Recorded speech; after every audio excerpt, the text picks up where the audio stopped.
Y'all wouldn't know this, but actually coming up those stairs for me is the hardest thing I will do now. And it's actually not meant as a joke, it's actually real.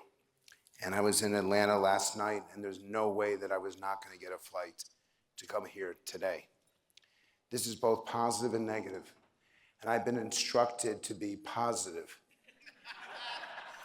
In fact, I wasn't instructed, I was told, be positive. I said, can I be anything else? She says, no. And she's sitting here to make sure that I do that. So here's my offer to you. I'm going to walk through some material. Use your phones to take notes. Use a notepad to take notes. I'm very specific. But it's not going the way it should. And this should be easy. This should be simple. Why do we have to rent out this beautiful building for this conference? Why do we continue to work so hard year, and this is my question to you all, year after year we address the same issue and nothing seems to happen. You're banging your head against the wall, and I don't want to do that anymore. I'm so blessed, and now I've seen what an education actually is. I'm a full-time professor at the West Point Military Academy. These cadets are awesome. And every day I get a chance to be in front of them. But you know what? There are literally hundreds of thousands of young people who do not get that opportunity, are not taught, and therefore they do not learn. So I'm going to walk through a bunch of data for you, and the first part of it is really, really negative. We are mad as hell. And it's so difficult to achieve when this is happening. I know we've got a few superintendents in this room. Could you believe that parents would show up and start screaming at the school boards? That they would start to threaten them? I see what's been happening over the last 30 days. Members of Congress now facing genuine death threats. Well, it's been happening to boards of education now for a while. And that's when you know that we've got a problem, when you can't even talk about education without people threatening you. And in terms of divisions, 4 out of 5 think we're the most divided we've ever been. So this is the bad news. The bad news is if we don't do something about this, our country's coming apart. I don't know if you realize it. I don't know if you see it. I don't know if you hear it. The focus groups that I do, people tear each other apart and they don't even know each other. And that's why this issue is so important. It's the one thing we agree on. We want our kids to have a better life. We want them to have a future. We want them to achieve the American dream. We want them to work hard, play by the rules, and do better. And the problem now is, I'll show you it.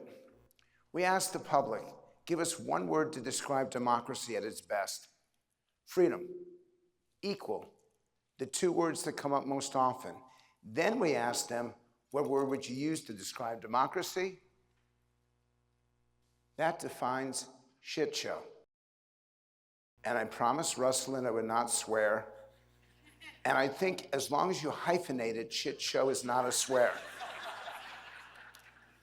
So I did CFR, the Council for Foreign Relations. I said the F word, so at least you're getting off easy here.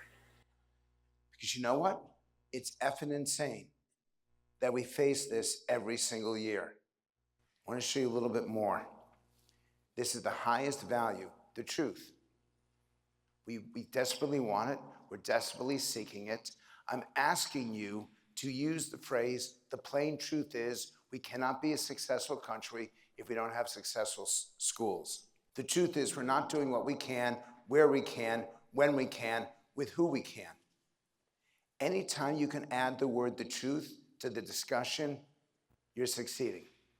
And not the truth of politicians, the truth of parents, truth of communities, because it really does matter.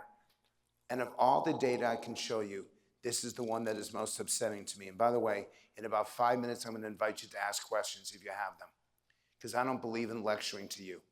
I want to hear from you. I want to answer anything I can for you.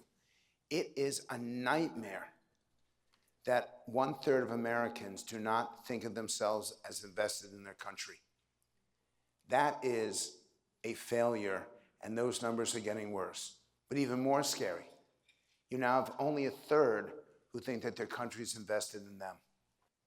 That is the definition of breakdown of society. That is the definition of us coming apart. And if we don't address that, nothing else is going to matter. So let's do the education stuff right now.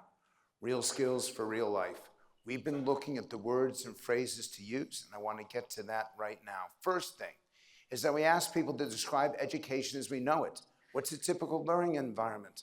It's all bad. And then we ask them, one word, how do you want people to feel? Now, what's great about this is we didn't give them a choice. This is their language, engaged and safe. Don't our young people have the right to be engaged and feel safe? This should be baseline. This should be table stakes, but it's not. So I want you to see the key conclusions here. I'll only do 4 or 5 of them. And by the way, I know this is way too many words. I apologize for that, but I'm trying to focus on substance. I'll give you the ones that matter the most. The focus of the public is for results. So if you're taking notes, write the word results, underline it, star it, and remember that that matters most. Second, real world skills, real life capabilities. Anything that is communicated that it's real, tangible, will make a meaningful, and I quote, a meaningful, measurable difference. Or will have a meaningful, measurable impact. That's language that works. Number 4 really matters. The word consequence or consequences causes people to pay attention. If you've got a public role here, you need to describe what happens if we don't solve this. I call this the ice cream sandwich communication theory. Bad, good, bad. The problem that we face right now, the opportunities if we fix it, and the consequences if we don't. Negative, positive, negative is the best way to communicate education. The other thing, because I know a lot of you here believe in equity, I have an answer for that. If you use the word equity, you lose Republicans. To be blunt, they will not sign up for something that promotes equity. What they will sign up for, and what Democrats will sign up for, is every student from every community in every corner of the country. Say every 3 times. Okay, that was rhetorical. Okay, say Frank Luntz is not fat. See, truth matters and you cannot tell a lie. This stuff, it really does matter. And I'm asking you, please, I've been through this discussions for 10 years now with the word equity. I know what you're trying to achieve. I know what your objective is. I get it. But I can't get you there in a bipartisan fashion with that word. If you'll accept every and mean it and seek to deliver it, I can get you to where you want to go. It is about the kids. It's about the children. It's not about the schools. It's not even about education. I'm looking at some of the language that we talk about. It's not a building, and it's not a process. It is a child. And so those of you who advocate for parental choice, those of you who advocate for school reform, you're missing the point. It's about the children. And if you take the children out of the linguistic equation, you undermine your effort, and it'll be much tougher to achieve the result. The highest priority? Rustin wanted me to talk about high schools. She didn't have to tell me. The public says it. High schools, compared to all the other schools, all the other education, the public is focused on high schools because they think that that's where the failure is greatest and that's where the damage. And by the way, you're going to want to take pictures, and you can take pictures, but the real good stuff is coming in about maybe 3 minutes. If you want to get people to focus on the solution, you have to focus on the problem. And it's not that it's too much politics. It's not about funding. It's not about teaching. It's about students leaving high school unprepared for real life. That dominates. And you'll notice if you look down those charts among Republicans and Democrats, it's the one issue and the only issue that Republicans and Democrats agree. And I'll say something, and I'm glad to see so many people taking notes. You cannot get me to be political. You cannot push me to be partisan. I will not do it. And I've asked the people who lead in this that they not do it either. I recognize that there are teachers' unions involved, that there are businesses involved, that there are people that are seeking to score political points off this issue. You can't let them, because education isn't a Republican issue, and it's not a Democratic issue. It's an American issue, and frankly, too often, I'm now measuring my words, I'm not sure if I should say this, but too often it's an American disgrace. When I can't hire these kids, I'm a writer, I'm a wordsmith, I look at language, and they can't put together a proper sentence. When I'm dealing with kids who have trouble reading out loud, and they're 10th and 11th grade, that's not a success. We should be embarrassed about that's happening. And what doesn't matter? Banning books. Stop arguing over banning books. Nobody wants it, except for a few communities. So here's the phrase I want you to write down, because this is a phrase that I want you to use. Every student means every student. The tools and the skills they need, because that enables a better future to succeed in college, careers, and in real life. College for the academics, careers for having a good job with a reasonable wage, and real life because education is something that lasts forever. This is the phrase. We've been working on this now for 10 years. You and I think we started 9 years ago. I've tried to beat this phrase. Every year I try to do it, and I can't. And when I say beat, it means younger and older people, left and right, urban and rural. This is what Americans want for schools. Please speak it to them and then deliver it to them. And genuine education reform, the problem with that, it's not about education reform. That's what I didn't want you to use. Now, here, take a photo. Okay. There you go. I heard it already here. I was walking back there looking for food, because that's what I do. And I was listening to the people who were sitting in the tables over there talking about education reform. Stop. Because that's process. That's not people. Now go forward, because these are the most important words of all. Please take a picture of this. We want no exceptions and no excuses, because that's the best way to communicate accountability. Engaging and motivating is exactly what they want in their schools themselves. We've looked at dozens of words, and nothing connects to parents more than engaging and motivating. Failure is not an option. That's a challenge to the status quo. Let's get it done, because in the end you need a call to action. So I urge you to use this as your lexicon. And now here's a whole set of stuff I don't want you to do. A commitment to education is meaningless. What they want is meaningful, real-world skills. A commit to education is about you and your intention. Meaningful, real-world skills is about the children themselves. I'll let you go through this. I'll mention a couple. Any questions I can answer for you right now? You can shout it out. Go ahead. I read this interesting New York Times article about how elite institutions in the US are starting to get students who can't read or write, which you talked about earlier in your presentation. And my conclusion is because in this state we're in, there's a lot of focus on STEM, engineering, and math, because that's what's profitable, but the liberal arts are taking a backseat.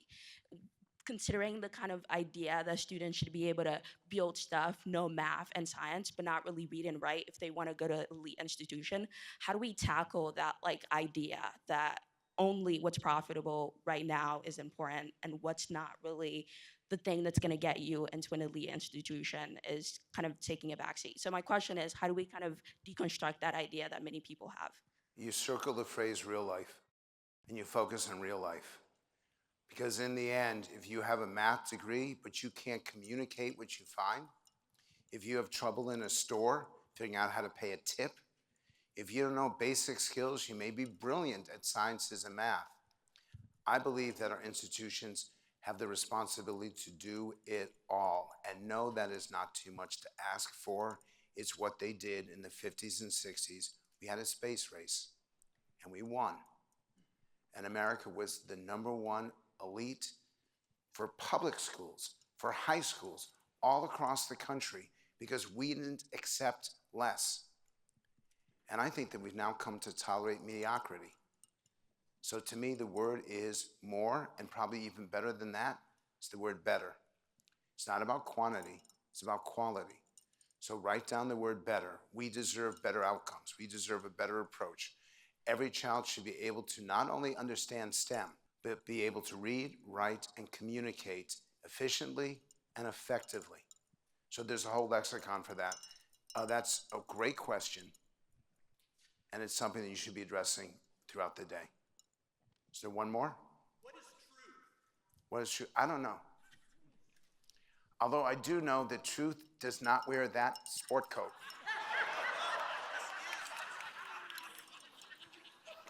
I think I'm looking at Marilyn Monroe here. It's like I don't know what to say. It's sparkling and I'm blinded by it.